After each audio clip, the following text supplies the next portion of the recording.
Tamam, aşağı yukarı söylediler. Anıldığım için de geleyim, iki söz söyleyeyim istedim.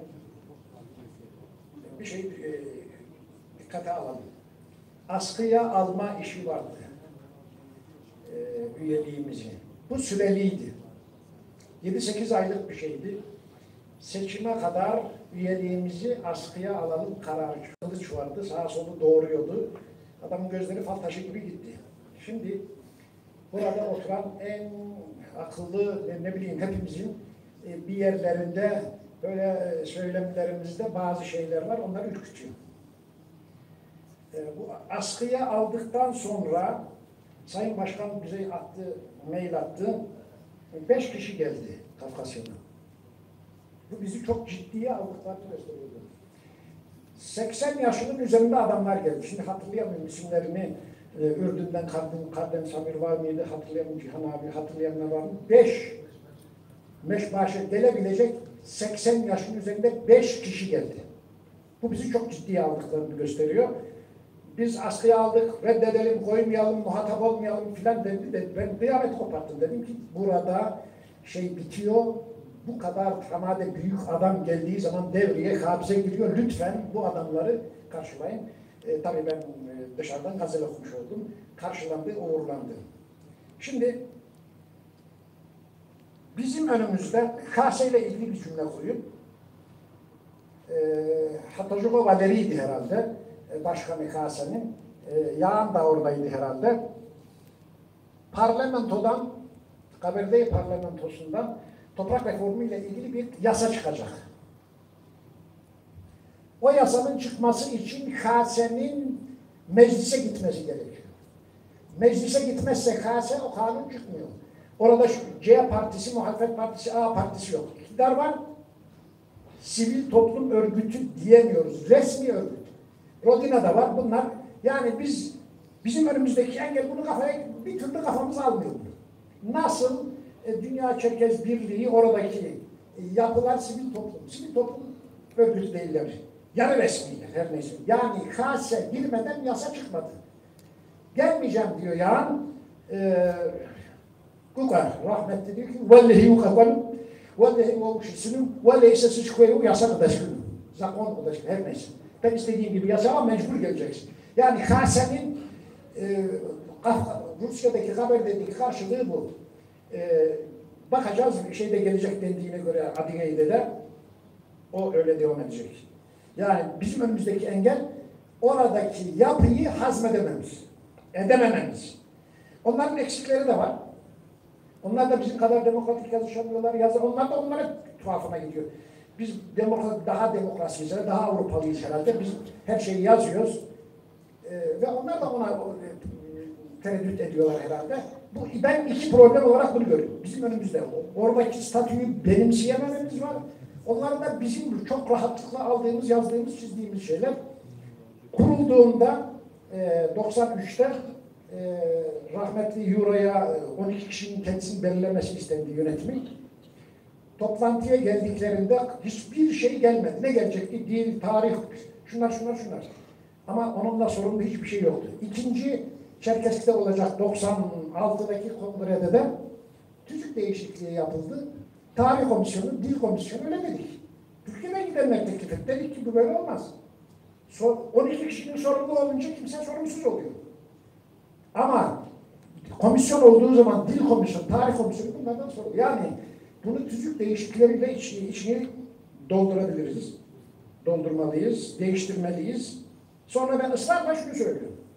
Kurulan birliğin adı Anavatan ve Diaspora'nın Birliği. Birlik diyor beyler. Biz diyoruz ki buradan çıkalım. Çorum'da 70'lerde bir Akbaş diye bir şirket kurmuştuk dernek bünyesinde. Adıya, Kabardey'e bakmak, Şapsız filan Akbaş. 50 kişi ortak oldular, para yatırdılar. 3 gün sonra 2 kişi dilekçe yazdı. İstifa ediyorum. Adam şirket kurmaya giriyor, istifa ediyor. Onun gibi bir şey bizim küsmemiz. Bunu sürdürmemiz gerekiyor. Şimdi biraz ağır olacak belki ama notlarıma bakayım, sözlerim de tamamlandı. Aşağı yukarı. Şimdi acı mı bilemiyorum, söyleyemiyorum. Yönetimde sesini çıkartmadı. Şimdi bizim yarış atımız hep birinci geçsin. Yemine karışmak yok, suyuna karışmak yok, şu deçeden. Federasyonumuza herhalde 600-700 bin borcumuz var herhalde. 1000 lira borcumuz var herhalde demektir. Yani ata yem yok, su yok, idman yok, jockey yok. Bizim atımız hep birinci gelecek. Öyle bir dünya varsa buyurun. Öyle bir şey yok.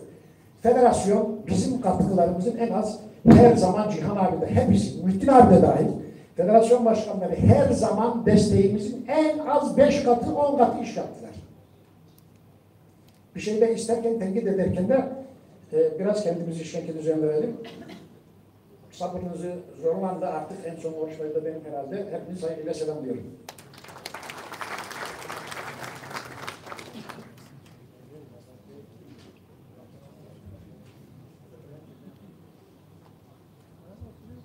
Son olarak Ankara Çerkez Derneği Gençlik Komisyonu Başkanı iki arkadaşımıza söz veriyoruz.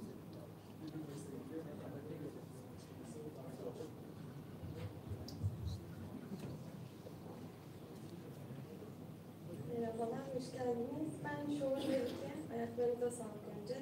Beklediğiniz için de teşekkür ederiz. Ben diğer konularla ilgili konuşmam şu an bir etik olmaz divanda olduğum için. Ve bana söz düşmez şu anda. Ama ben daha çok bir üzüntümüzü dile getirmek istiyorum. Biz uzun zamandır şirke gitmek isteyen Ankara'daki gençler olarak sponsor bulmaya çalışıyoruz. Ama maalesef bulamıyoruz. Tam tersi, bir de biraz önce bir şey duyduk, maalesef bu bize çok üzdü. Bu gidişin tamamen maddi şeyle olduğunu söylendi. Yani maddi bir imkanınız varsa gidebilirsiniz dendi. Sponsor bulamamamızın biraz da böyle düşünülmesine bağladık biz aslında.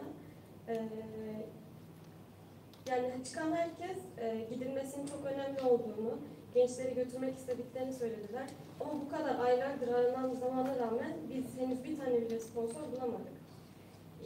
Sizin için belki düşük bir miktar olacak ama bir öğrenci için iyi ihtimalle 2000-2500 civarı bir miktar, yüksek bir oran. Ve biz komisyonun adına bunun karşılanmamasından çok üzgün olduğumuzu dile getirmek istedim burada sizleri bulmuşken. Onların adına bunları söylemek istedim. Ama eğer derneğinizden gitmek istemeyen gençler varsa tabii ki bunlar onların ayıbı ama eğer böyle bir talep gelmiyorsa biz böyle bir talepte bulunuyoruz. En azından bize destek olabilirsiniz. Gene de tekrar geldiğiniz için çok teşekkür ederim. Ayaklarınıza sağlık.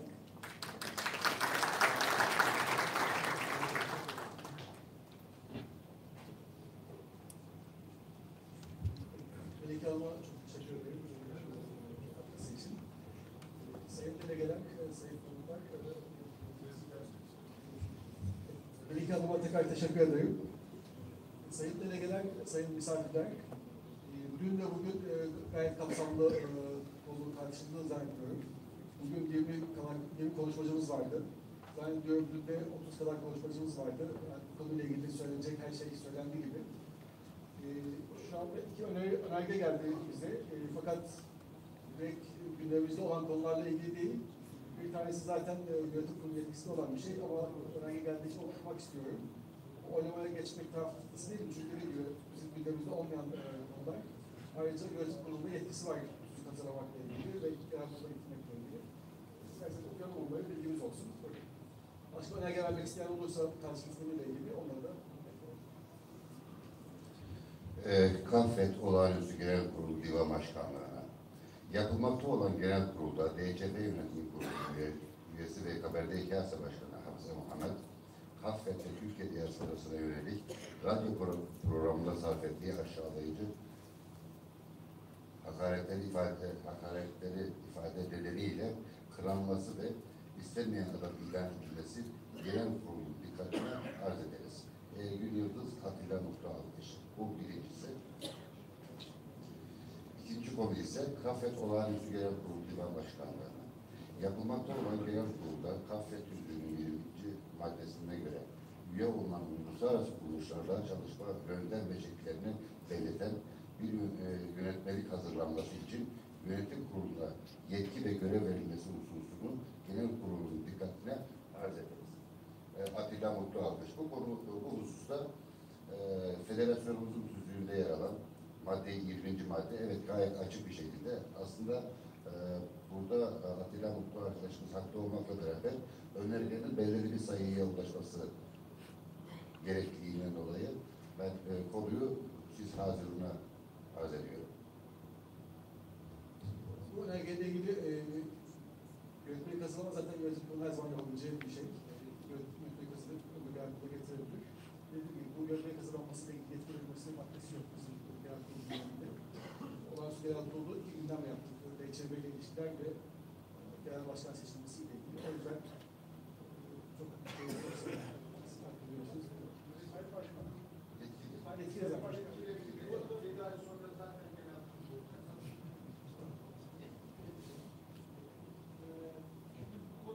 Aslında bizim tartıştıklarımızın dışında çok ama çok önemli bir konu. Ve bir yönetmelik hazırlığıyla olmuyor maalesef. Şimdi geçmiş dönemde başkanların hepsi hatırlayarak lazım. En önemli sıkıntılarımızdan bir tanesi delege seçimlerimiz. Dünya Çerkes Birliği Yönetim Kurulu'na önereceğimiz üyelerin hangi kıstaslarla seçileceği ve kimler arasında seçileceği ve seçilen yönetim kurulunun genel kurula mı, yönetim kuruluna mı sorumlu olacağı ya da seçilen yönetim kurulu Dünya Çerkes Birliği bir üst örgüt olarak değerlendirilirse bir sorumsuzluk alanının olup olmayacağına dair hiçbir bilgi içermiyor tüzüğü. Dolayısıyla bu yönetmelik düzenleyerek geçilemez. Bunun için mutlaka tüzük çalışması yapmamız lazım. Onun haricinde de tüzüğümüzde çok miktarda günceli karşılamayan ifade problemleri ki bugün baktığımızda onları da görmek mümkün. Aslında bu oylamanın üye tam sayısının yarıdan bir fazlasına tekabül eden ifadesi de sorunlu. Genel kurulun bu tür kararları almasındaki kıstas aslında genellikle 3'te 2 çoğunluktur. Yani isim oylamasında o gözetilmişti ama bu karar alınırken ona dair bir şey söylenmemiş. Genel kurulun çalışmasına olanak veren maddeye atfen genel kurul çalışmasını yürüten üyenin 3'te 2 çoğunluğu bunlara ilişkin çok miktarda tüzüğü okuduğumuz zaman sıkıntılar var. Nihayetinde çok uzak değil. Bunlara ilişkin çok kapsamlı bir tüzük çalıştayı yapmamız lazım. Bir tüzük kurultayı yapmamız lazım ki bu bir sonraki genel kurula lütfen bırakmayalım. Çünkü seçimli olan genel kurullarda hem bir istişare toplantısı yapmak, hem ertesi gün gerek başkanlık, gerekse yönetim kurulu seçimi yapmak, gerekse bu kadar kapsamlı tüzük değişikliğini yapmak teknik olarak mümkün değil. Dolayısıyla bizim başlı başına bir tüzük çalıştayı ve kurultayı yapmak zorunluluğumuz var. Bunu da kayıtlara lütfen geçelim. Zaten konuşmadaki öneri, yani önergelik değil ama konuşmadaki öneri tüzük değişikliğine yönelik bir şey. Yani yönetmelik olsun, yönetmelikte tüzük değişikliği işlensin. Yani detayı tüzükte olsun, detayı yönetmelikte olsun, tüzükte de ona şey yapsın, yani işte referans versin bir şey var.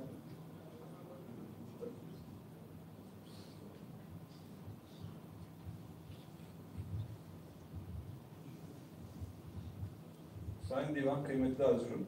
Bugün gündemimizde tüzük değişikliği olmadığı için şu anda tüzük değişikliği ile ilgili bir talep getiremiyoruz. Bu benim getirmek istediğim önerge ise Kasım'daki genel kurula bir alt hazırlık. Yani bunun içinde bir bizim Ümit'in de işaret ettiği üzere DÇB delegasyonunun seçiminden itibaren çalışma usul ve şekilleri veya DÇB yönetim kurulunun çalışmasıyla ilgili KAFED'in elinde bir kaynak yok. Yani oturmuş bir anayasamız yok yani bu konuda ilgili. Bunun bir alt çalışması olsun. En azından bir yönetmelik hazırlansın. Bu konuda da genel kurul şu anda görev versin. Yani bunu yapmamıza engel bir durum yok şu anda tüzükte ama bugüne kadar yapılmamış. Dolayısıyla genel kurul bununla ilgili bir görevlendirme yapsın. Kasım genel kuruluna kadar böyle bir yönetmelik hazırlansın. Kasım genel kurulunda da tüzükteki eksik ayağıyla ilgili gerekli teknik düzeltmede yapılarak tüzük değişikliği de monte edilir ama yönetmelik bir taraftan uygulamaya devam eder. Yani yönetmeliği uygulamamıza engel bir durum yok. Hayır, tüzük yönetmelik hazırlayabiliyoruz çalışma şekilleriyle ilgili. Orada bir sıkıntı yok. Tüzük problemli işte. açığını yönetmelikle kapatalım. Ama ilk genel kurulda da bunun tüzeyde monte edilecek şekilde hazırlığını yapalım diyorum. Bunu Şimdi Doğru değil. sözümü çevireyim. Kusura bakmasınız hemen açıklama edeyim. Şimdi bu genel kurulda bununla ilgili bir kararımız zaten söz konusu değil. Çünkü önümüzde olan bir şey değil. Ama önümüzdeki genel kurulda, Kasım ayında yapacak olan genel kurulda ya da olağanüstü sadece tüzükle ilgili bir genel kurul yapılabilir. O artık üyelerin takdiri. Yani yönetim kurulu olağanüstü genel kurulda gidebilir. Başkanlar kurulunda danışır. Gerekiyorsa olağanüstü genel kurulda gider tüzükle ilgisi. Ya da Kasım ayındaki genel kurulda bunu yapabilir. Ama böyle bir çalışma yapılması lazım. Ümit Bey'in dediği gibi yani şöyle bir sıkıntı da olduğunu hatırlıyorum. Delegeler kendileri bir karar verecekler yoksa yönetim kurulu karar verecek, yönetim kurulu kararını mı genel kurulu dile getirecekler gibi bence tartışmalar oldu. Bu tip şeyleri de hani netleştiren bir netlik olması lazım. Bu tüzükte de olabilir ya da tüzükte seçim yöntemi daha net belli olabilir, karar yöntemi daha net belli olabilir. Ama her durumda bu yönetmelik, tüzük değişikliği gerekecek olan bir şey. Yani sadece yönetmelik olmayacak bir şey. Hepimiz fikiriz. Bu konuda çalışma yapılmasına ilişkin bir engel yok. Yönetim kurulu zaten bu çalışmayı yapacaktır diye tahmin ediyorum. Daha önce bir çalışması yapılmıştı aslında. Tüzükle ilgili o tüzük çalışmayı demiştim, onun için söylüyorum. Çok uzun bir zaman tüzükte değişecek şeylerle ilgili geçen genel kurula yönelik bir çalışma yapılmıştı. Fakat onun sonucunda sadece bu cinsiyet kotası ile ilgili bir değişiklik yapıldı. Yani yönetim organlarının üçte birinin bir cinsiyetten az olamayacağı konusuyla ilgili. Yani başka pek çok konu konuşulmuştu ama sonuçta kararında pek olmuştu. Ama burada bu konu daha çok gündeme geldiği için, sıkıntı yaşandığı için bununla ilgili yönetim kurulu çalışma yapabilir. Sadece yönetim kurulu değil, herkes, her bir yönetim kurulu çalışma yapabilir. Çünkü sonuç olarak genel kurulda tüzük değişikliği gündeme geldiği zaman her türlü önüne zaten gündeme gelebilir. Ben tekrar gündem maddesine dönmek istiyorum. Dünya Çerkez Birliği hakkında görüşmeler, kapsamlı görüşmeler yapıldı. Ondan sonra şayet Dünya Çerkez Birliği'nden çıkmakla ilgili bir karar alacaksak, bu karar tüzüğümüzün 1. maddesine göre delege sayısının salt çoğunluğuyla oluyor. O da 401 delegemiz var, 202 delegeyle oluyor. Bununla ilgili önerisi olan varsa onu bekliyorum. Yani ödeme yapacaksak yapabiliriz. Fakat onun sonucu şu anda 151 kişi var hazırlığında. 202 sayısını sağlamayacağımız görünüyor ama ödeme yapmak istemiyorsa bence yine de yapılabilir. Bununla ilgili önerisi olanlar varsa önerisi olanlar var. Yani oylamaya geçebiliriz ama sonucu yani karara dönüşmeyecek ama yine oylamaya yazılabilir. Bu hazırlanmış. Yani delegelerin şeyi yani Başkan, divan başkanı olarak siz bu kararı alabilirsiniz. Oylamaya gerek yok. Dolayısıyla oylamayı çıkartın.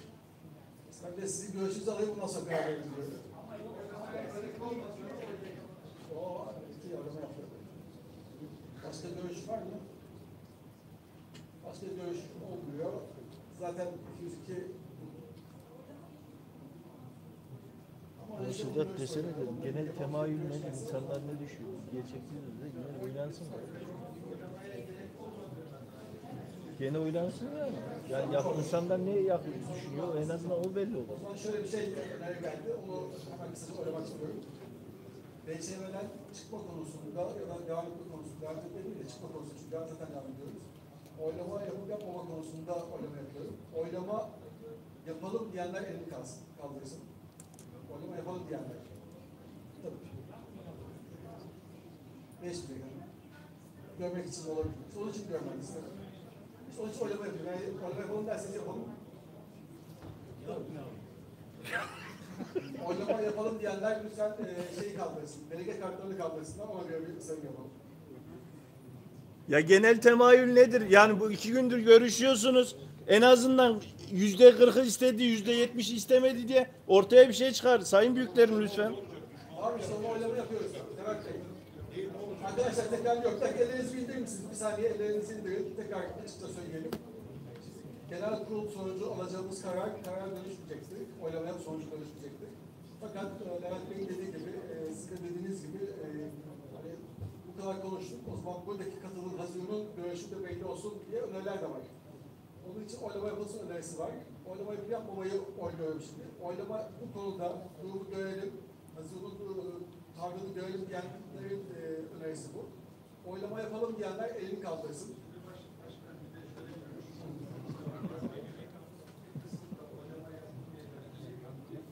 mevcut hazırlığı göreceğiz. Cenab-ı Hak her konuda geçerli olan bir şey. Evet. Oylama neyiz yazın?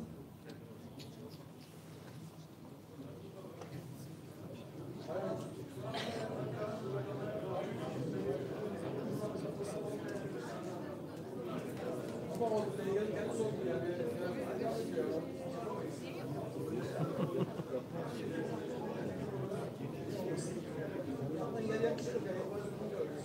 Sıkıntıysa yayında keserim ya.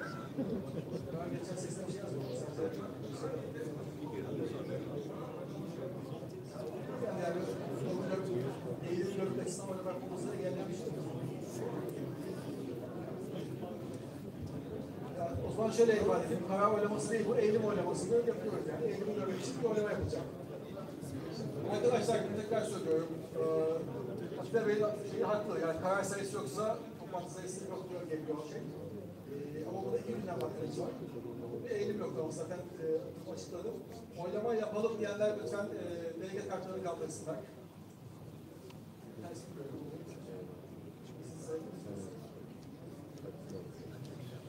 Lütfen elleriniz havada dursun. Sayım yapılıyor. Delege kartları havada dursun. Çünkü sayım sonucu görmek istiyorum.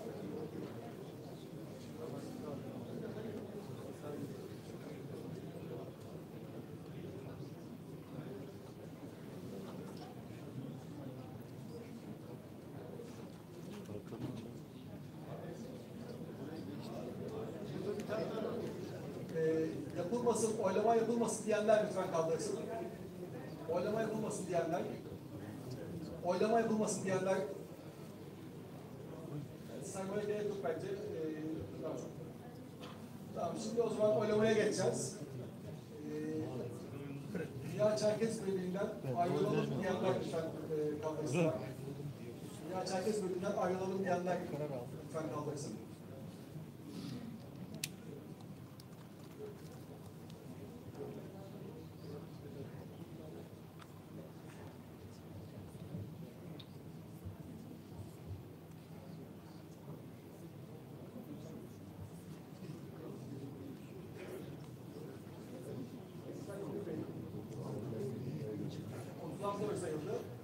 Çıkmayalım diyenler lütfen oylarını kaldırsın. Dünya Çerkez Birliği'nden çıkmayalım diyenler lütfen delege kartlarını kaldırsın.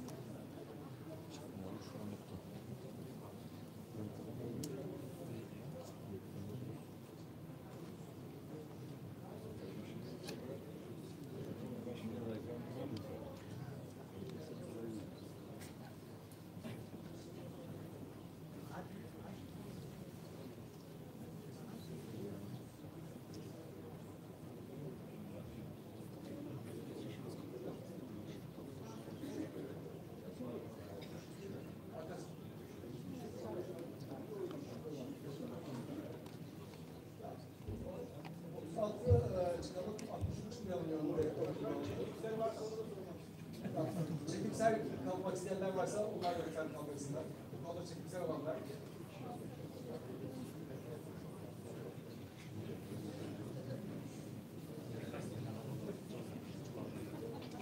Başka çekimsel bir kanal var mı? Çekimsel var. Bunu bir Eylül konusu olarak gerçekleştirmiş olduk.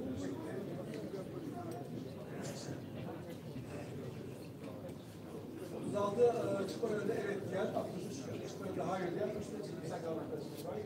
Delegelere teşekkür ederiz.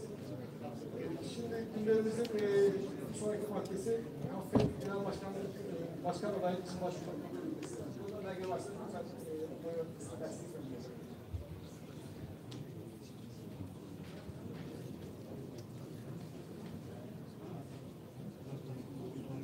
Bununla ilgili belge getirisi falan var mı?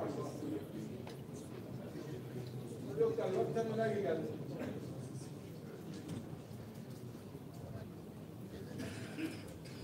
Gelen önergeyi koyuyorum. Kaffet Olağanüstü Genel Başkanlığı Divan Kurulu Başkanlığı'na, Kaffet Yönetim Kurulu üyeliğinin delegeleri olarak Yıldız Şekerci'yi başkanlık seçimine aday olarak gösteriyoruz.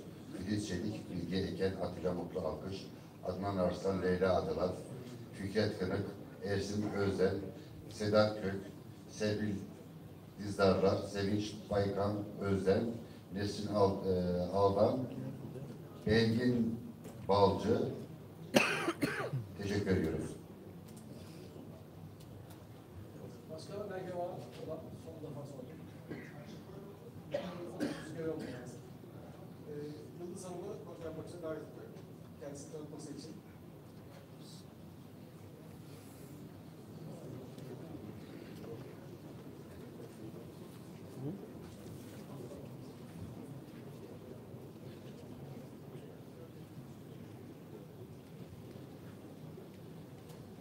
Ben tekrar hepinizi saygıyla selamlıyorum.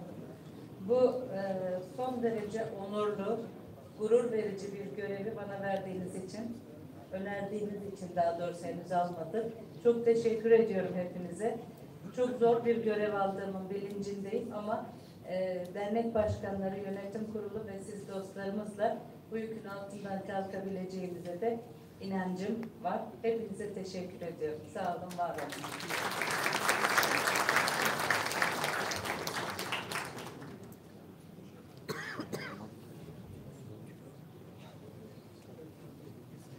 Türkiye'ye maalesef biz de açık sayım yapmak zorundayız.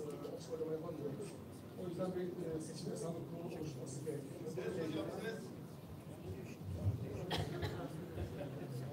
Yapamayız. Seçim ve sandık kurulu için önergesi olan var mı? Seçim ve sandık kurulu için önerge.